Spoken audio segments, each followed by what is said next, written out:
Sir, ಈಗ ನಿವೃತ್ತ ನ್ಯಾಯಮೂರ್ತಿ ದೇಸಾಯಿ ಅವರು ವರದಿ ನೋಡಿದ್ವಿ. ಸೋಷಿಯಲ್ ಮೀಡಿಯಾದಲ್ಲಿ ಒಂದಷ್ಟು ಪೇಜ್ಗಳನ್ನ ಹಾಕಿ ಅದ್ರ ಮಾರ್ಕನ್ನ ಮಾಡಿ ಕಿಡಿಯನ್ನ ಕರೆದಿದ್ದೀರಿ ಸರ್. ಯಾಕೆ ಸರ್, ಪಿ ಎನ್ ದೇಸಾಯಿ ಅವರೊಬ್ಬ ನಿವೃತ್ತ ನ್ಯಾಯಾಧೀಶರು, ನ್ಯಾಯಮೂರ್ತಿಗಳು. ಸೊ ಅವ್ರ ಬಗ್ಗೆ ನಮ್ಗೆ ಅನುಮಾನ ಇತ್ತು. ಯಾಕೆಂತಂದರೆ ಒಂದನೇ ಆರೋಪಿ ಸಿದ್ದರಾಮಯ್ಯವರು ನೇಮಕ ಮಾಡಿದಂತಹ ಪಿ ಎನ್ ದೇಸಾಯಿ ಅವರು ಒಂದು ಸುಳ್ಳು ವರದಿ ಕೊಡ್ಬೋದು ಅಂತ ಅನುಮಾನ ಇತ್ತು. ಆದರೂ ಕೂಡ ಅವರು ತಮ್ಮ ಒಂದು ಸ್ಥಾನಕ್ಕೆ ಒಂದು ಗೌರವ ಕೊಡೋ ನಿಟ್ಟಿನಲ್ಲಿ ಸತ್ಯಾಂಶ ಕೊಡೋದು ವರದಿ ಕೊಡ್ತಾರೆ ಅಂತ ಒಂದು ಸಣ್ಣ ನಿರೀಕ್ಷೆ ಇತ್ತು.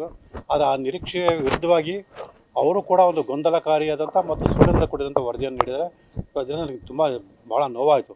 ಸೊ ಯಾಕೆ ಅಂತೇಳಿದ್ರೆ ಅವರು ಒಂದು ಕಡೆ ಅವರೇ ಬರೀತಾರೆ 1991 ನಿಯಮಾವಳಿ ಪ್ರಕಾರ ಏನು ವಿರುದ್ಧವಾಗಿ ನಿವೇಶನ ಹಂಚಿಕೆ ಮಾಡೋ ಕಂಡು ಬಂದಿದ್ದು ಸ್ಪಷ್ಟವಾಗಿ ಬರೀತಾರೆ. ಆದರೆ ಸಿದ್ದರಾಮಯ್ಯ ಕುಟುಂಬಕ್ಕೆ ಸಂಬಂಧಪಟ್ಟಾಗಿ ಬಂದಾಗ 14 ನಿವೇಶನ ಕೊಟ್ಟಿರೋದು ಕಾನೂನು ಬಾಹಿರ ಅಂತ ಹೇಳ್ತಾರೆ.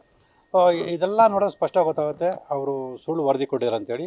ಮತ್ತು ಎಲ್ಲದಕ್ಕಿಂತ ಮುಖ್ಯವಾಗಿ ಅಲ್ಲಿ ಗಮನಿಸಬೇಕಾದ ಪ್ರಮುಖ ಅಂಶ ಏನಂದರೆ, ಇದು ತುಂಬ ಅಗಾಧವಾದಂಥ ಪ್ರಕರಣ ಆಗಿರೋದ್ರಿಂದ ಸೊ ನಾನು ಕೇವಲ ಸಣ್ಣ ವಿಚಾರ ಮಾತ್ರ ಅಂತ ಹೇಳಿದ್ದೀನಿ.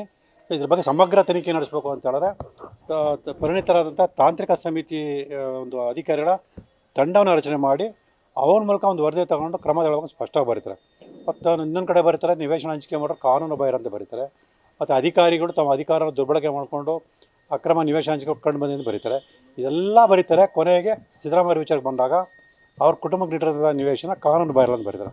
ಸೊ ಇದು ಕಾನೂನು ಬಾಹಿರ ಅಲ್ಲ ಅಂತೇಳಿ.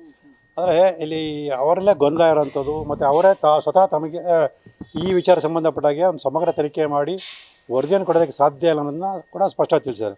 ಅವರಿಗೆ ಆ ಒಂದು ಪರಿಣಿತಿ ಅಥವಾ ಸಾಧ್ಯತೆ ಇಲ್ಲದಾಗ ಅವ್ರು ಸರ್ಕಾರ ಗಮನಕ್ಕೆ ತಂದು ತಾಂತ್ರಿಕ ಸಮಿತಿಯಿಂದ ಒಂದು ತಜ್ಞರಿಂದ ಕೊಡೋದ ತಾಂತ್ರಿಕ ಸಮಿತಿ ರಚನೆ ಮಾಡಬೇಕಂತ ಒಂದು ವರದಿಯನ್ನು ಕೊಡಬೇಕಾಗಿದೆ ಹೊರತು ಇದು ಕಾನೂನು ಬಾಹಿರ ಅಂತೇಳಿ ಸ್ಪಷ್ಟವಾಗಿ ಒಂದು ಅಭಿಪ್ರಾಯನ ವ್ಯಕ್ತಪಡಿಸಬಹುದಾಗಿತ್ತು ಅನ್ನೋದು ನನ್ನ ಒಂದು ಅಭಿಪ್ರಾಯ. ಅಂದರೆ ಎಲ್ಲ ಒಂದು ಕಡೆ ದೇಸಾಯಿ ಅವರು ಕೂಡ ಮಣಿದಿದ್ದಾರೆ ಅಂತ ಅನ್ಸುತ್ತೆ. ಹೌದು ಸರ್, ಸ್ಪಷ್ಟ ಗೊತ್ತಾಗುತ್ತೆ. ಅವ್ರು ಓದಿರೋ ಅಂಶಗಳನ್ನು ಕಂಡು ಬಂದಾಗ ಅವರು ಒಂದೊಂದು ಕಡೆ ಒಂದೊಂದು ರೀತಿ ಹೇಳಿರೋಂಥದ್ದೆಲ್ಲ ಗಮನಿಸಿದಾಗ ಸೊ ಇವರು ಕೂಡ ಒಂದೇ ಆರೋಪಿಯಾದಂಥ ಮತ್ತು ಮುಖ್ಯಮಂತ್ರಿ ಸ್ಥಾನದಲ್ಲಿರ್ತಕ್ಕಂಥ ಸಿದ್ದರಾಮಯ್ಯ ಪ್ರಭಾವಕ್ಕೊಳಗಾಗಿ ಈ ಥರ ಜನರಿಗೆ ಒಂದು ವಂಚನೆ ಮಾಡೋ ರೀತಿಯಲ್ಲಿ ಗೊಂದಲಕಾರಿಯಾದ ಮತ್ತು ಸುಳ್ಳಿನ ಕೊಡೋದ ವರದಿಯನ್ನು ಕೊಡೋದು ಅಂತ ಸ್ಪಷ್ಟವಾಗಿ ಗೊತ್ತಾಗುತ್ತೆ. ಈಗ ಈಗಾಗಲೇ ಹೋರಾಟ ಮಾಡ್ತಾ ಇದ್ದೀವಿ ಸರ್, ಮುಂದಿನ ಹೋರಾಟ ಹೇಗಿರುತ್ತೆ ಅಂತ? ಸರ್, ಈ ವರದಿಗೂ ನನ್ನ ಹೋರಾಟಕ್ಕೂ ಯಾವುದೇ ಸಂಬಂಧ ಇಲ್ಲ. ಯಾಕಂದರೆ ಅದು ಸರ್ಕಾರ ತಾನು ರಚನೆ ಮಾಡಿ ಕೆಲವ್ರನ್ನ ಕಾಪಾಡ್ಕೊಳ್ಳೋಸ್ಕರ ಪಡ್ತಕ್ಕಂಥ ವರದಿ. ಸೊ ಈ ವರದಿ ನನ್ನ ಒಂದು ಹೋರಾಟಕ್ಕೆ ಯಾವುದೇ ರೀತಿಯ ಬಾಧಕ ಆಗಲ್ಲ. ಹಾಗಾಗಿ ನನ್ನ ಹೋರಾಟ ಮುಂದುವರಿಯುತ್ತೆ. ಸೊ ನಾನು ಈಗಾಗಲೇ ಹೇಳಿದಂತೆ ಏನು ಭ್ರಷ್ಟಾಚಾರ ನಡೆಸಿ ಮೈಸೂರು ನಗರಾಭಿವೃದ್ಧಿ ಪ್ರಾಧಿಕಾರದಿಂದ 50 ಅನ್ನೋ ಪದದಲ್ಲಿ ನಿವೇಶನ ಪಡೆದಿದ್ದಾರೆ ಅವರೆಲ್ಲರ ವಿರುದ್ಧ ಆರೋಪ ಸಾಬೀತುಪಡಿಸಿ ಅವರಿಗೆಲ್ಲ ಶಿಕ್ಷೆ ಕೊಡಿಸುವಂಥ ಖಚಿತ. ಈಗ ಕೋರ್ಟಲ್ಲಿ ಅರ್ಜಿ ಇದೆ ಸರ್, ಅದು ಏನಾಗ್ತಿದೆ, ಪ್ರೊಸೀಜರ್ ಎಲ್ಲಿ ಬಂತೀವಿ ಸರ್? ಅದರಲ್ಲಿ ತನಿಖೆ ಮುಂದುವರೆದ ತನಿಖೆ ಮಾಡ್ತಾಯಿದೆ ಅಂತೇಳಿ ಏನು ಲೋಕಾಯುಕ್ತ ಅಧಿಕಾರಿ ಹೇಳ್ತಾರೆ, ಅವರು ಮಾನ್ಯ ನ್ಯಾಯಾಲಯಕ್ಕೆ ಸ್ಪಷ್ಟವಾದಂಥ ಮಾಹಿತಿಯನ್ನು ವರದಿಯನ್ನು ಕೊಡ್ತಾಯಿಲ್ಲ. ಹಾಗಾಗಿ ಕಳೆದ ವಿಚಾರಣೆ ದಿನಾಂಕದಲ್ಲಿ ಮಾನ್ಯ ನ್ಯಾಯಾಲಯ ಚೀಮಾರಿಯನ್ನು ಹಾಕಿ ಒಂದು ಸ್ಪಷ್ಟವಾದ ರೀತಿಯಲ್ಲಿ ಒಂದು ಸಮಗ್ರ ವರದಿ ಅಂದರೆ ಏನು ಮಾನ್ಯ ನ್ಯಾಯಾಲಯ ಆದೇಶ ಮಾಡುತ್ತೆ ಅವತ್ತಿಂದ ಇವತ್ತಿನವರೆಗೂ ಯಾವ್ಯಾವ ಆರೋಪಗಳ ವಿರುದ್ಧ ಯಾವ್ಯಾವ ರೀತಿಯ ತನಿಖೆ ನಡೆಸಲಾಗಿದೆ ಅನ್ನೋದ್ರ ಬಗ್ಗೆ ಸ್ಪಷ್ಟವಾಗಿ ವರದಿ ಕೊಡೋಕೆ ಹೇಳಿದ್ದಾರೆ. ಯಾಕೆಂತ ಹೇಳಿದ್ರೆ ಈಗಾಗಲೇ 1-4ನೇ ಆರೋಪಗಳ ವಿರುದ್ಧ ಒಂದು ಅಂತಿಮ ವರದಿ ಅಂತೇಳಿ ಸುಳ್ಳು ವರದಿ ಸಲ್ಲಿಸಿದ್ದಾರೆ.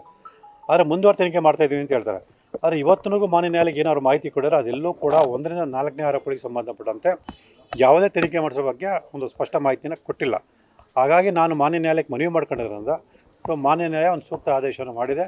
ಆ ಪ್ರಕಾರ ಮುಂದಿನ ವಿಚಾರಣೆ ದಿನಾಂಕದಲ್ಲಿ 1-4ನೇ ಆರೋಪಗಳಿಗೆ ಸೇರಿದಂತೆ ಸೊ ಎಲ್ಲ ಆರೋಪಗಳ ವಿರುದ್ಧ ಏನನ್ನು ತನಿಖೆ ಮಾಡೋರ ಬಗ್ಗೆ ತನಿಖಾಧಿಕಾರಿ ಒಂದು ವರದಿಯನ್ನು ಕೊಟ್ಟ ನಂತರ ಸೊ ಮಾನ್ಯ ನ್ಯಾಯಾಲಯ ಏನು ಇವಾಗ ಒಂದು ಅಂತಿಮ ವರದಿ ಸಲ್ಲಿಸಿದರೆ ಅದಕ್ಕೆ ಸಂಬಂಧಪಟ್ಟ ಒಂದು ಸೂಕ್ತ ಆದೇಶ ಮಾಡುತ್ತೆ ಅನ್ನೋದು ನಿರೀಕ್ಷೆ ಇದೆ. ಅಂದರೆ ಈಗ ಪಿ ಎನ್ ದೇಸಾಯಿ ಅವರು ಕೊಟ್ಟಿರುವಂಥ ವರದಿ ಏನಿದೆ ಅದು ಸುಳ್ಳು ವರದಿ ಅಂತ? ಹೌದು, ಅದೇ ಗೊಂದಲ ಮತ್ತು ಸುಳ್ಳಿಂದ ಕೊಡತಕ್ಕಂಥ ವರದಿ ಅಂತ ಸ್ಪಷ್ಟವಾಗಿ ಹೇಳಕ್ಕೆ ಬಯಸ್ತೀನಿ.